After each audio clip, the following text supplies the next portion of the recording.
Nainggit nga pala sa akin si Papa Tampi. Kaya naman binuo niya nga pala ang kanyang bike. Ito nga pala ang mga naging sira. Habang ako ay paalis na. Habulin niya daw ako at tatagusin. Kaya naman tingnan nga pala natin. Yung araw nga pala nagbabaklas si Papa Tampi. Dahil nga pala meron siyang bagong style. Dahil nga pala nainggit si Papa Tampi sa akin. Tapos nga pala bumili din siya ng hammer. Dahil nga pala ganito ang itsura ng bike ko. Sobrang ganda nga pala nito. Eh ba mga kadan David, maganda ba ang bike ko? Maganda kaya kung puro silver ito? Ba't naman kaya nang oo maganda? Dito nga pala nagbabalot si Papa Tampi. Ganyan nga pala ang ginagawa niya tuwing umaga. Kaya naman maraming salamat nga pala sa mga umorder. Dito nga pala ito lang isi-search nyo sa Orange Basket. Tampi Story 2.0.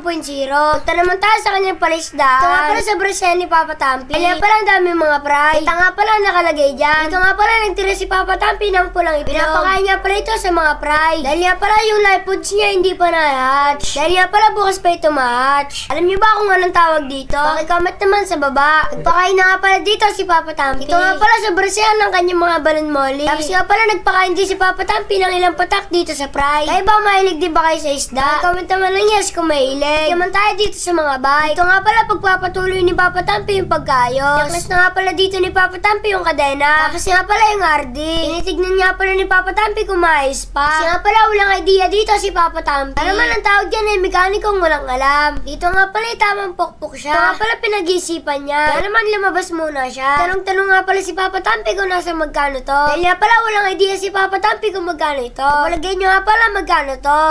So yun guys, sa susunod na nga pala tayo bibili ng ganito. So pwede pa to. Kaso nga lang medyo delay pa nga. Ang gagawin ko lang yata dito ay tutuwirin ko na lang to mga katampi. Kaya naman susubukan ko tuwirin to guys. Meron tayo dito itong hammer.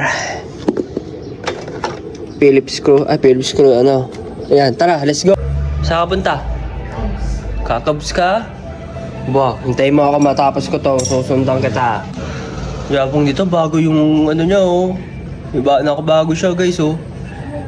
Yan guys oh. Bike shop na ano na siya, balik sa pagbabike guys oh. Hintay mo lang, tapusin ko lang to. Dapat pa straight to. Ni-straight ko naman eh.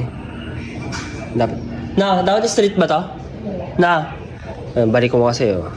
Straight natin yan. Gagawa ang paraan. Hahabol ako. Hahabulin ko, tatagusin kita. Ayan guys, nilagyan ko lang siya ng pangkalang. Para mas madali siya natin straight guys. Bye-bye! Habulin kita, tatagusan kita. Hintayin mo lang matapos to si genetic guys. So ayan guys, lasingin natin kung okay na to. Mukhang wala nang sablay guys oh. Smooth na smooth na oh. Wala nang sabit.